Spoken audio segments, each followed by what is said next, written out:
Welcome to ચેતુસ kitchen. તો આજે આપણે બનાવીશું ટેસ્ટી એવું ગાજરનું અથાણું બનાવવાના છીએ। તો એના માટે આપણે 3 ગાજર છોલીને લીધા છે અને 1 ચમચી જેટલો ગોળ છે, લીલા ધાણા અને 7 થી 8 કળી અહીંયા લસણની લીધી। રેગ્યુલર મસાલાની અંદરથી જે મસાલાનો ઉપયોગ કરશું એ હું આગળ તમને કહીશ। અને મીઠું, એક મોટા સારવાળી ખમણી હોય એની અંદર આપણે ગાજરને ખમણી લેવાના છે।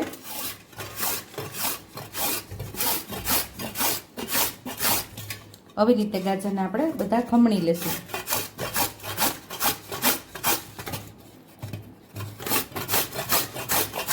ગાજરને આપણે ખમણી લીધું છે અને હવે આ લસણ છે એને આપણે ખાંડી લેવાનું છે। અહીં આપણે લસણ ખાંડી લીધું છે અને લસણને આપણે ઉમેરી દઈશું।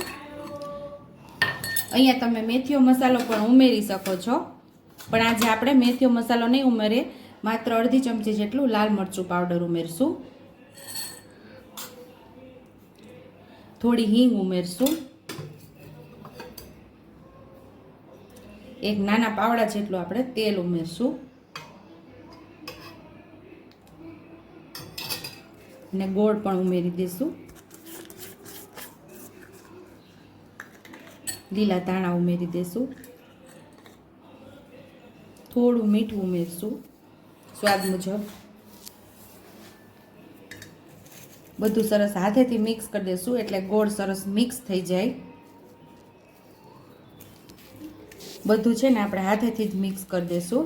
અહીંયા આપણે સૂકું લસણ લીધું છે, તમારી પાસે સૂકું લસણ ન હોય તો તમારે લીલું લસણ હોય સ્ટોર કરેલું એ પણ તમે ઉપયોગ કરી શકો છો, અથવા તો લીલું લસણ હોય તો તમારી પાસે એને ખાંડીને પણ ઉમેરી શકો છો, અથવા તો લીલું લસણ તમે ઝીણું ઝીણું આમાં સુધારીને પણ ઉમેરી શકો છો।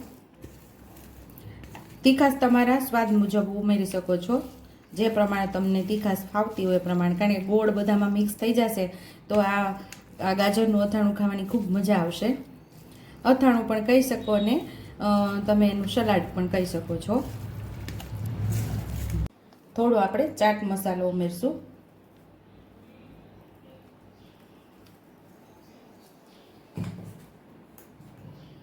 થોડા લીલા ધાણા બચાવેલા એ પણ આપણે ઉમેરી દઈશું અને સરસ આપણે મિક્સ કરી દઈશું।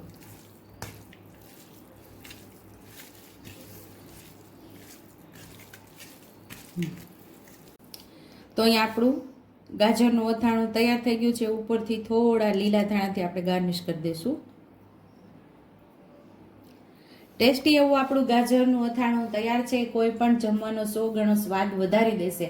જો તમને મારી રેસીપી પસંદ આવી હોય તો મારી રેસીપીને લાઈક કરજો, શેર કરજો, સબસ્ક્રાઈબ કરજો, બેલ આઇકોનને દબાવતા ભૂલતા નહીં અને કમેન્ટ બોક્સમાં કમેન્ટ કરજો કે મારી રેસીપી કેવી લાગી। તો આવજો।